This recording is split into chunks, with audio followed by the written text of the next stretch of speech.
باسيا قوت حملت رئيس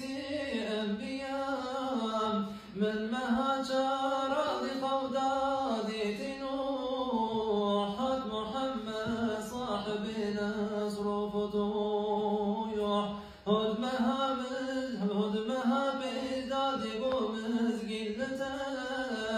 الشفيع روج حشر حملته قوت إبراهيم خليل هيبة ششا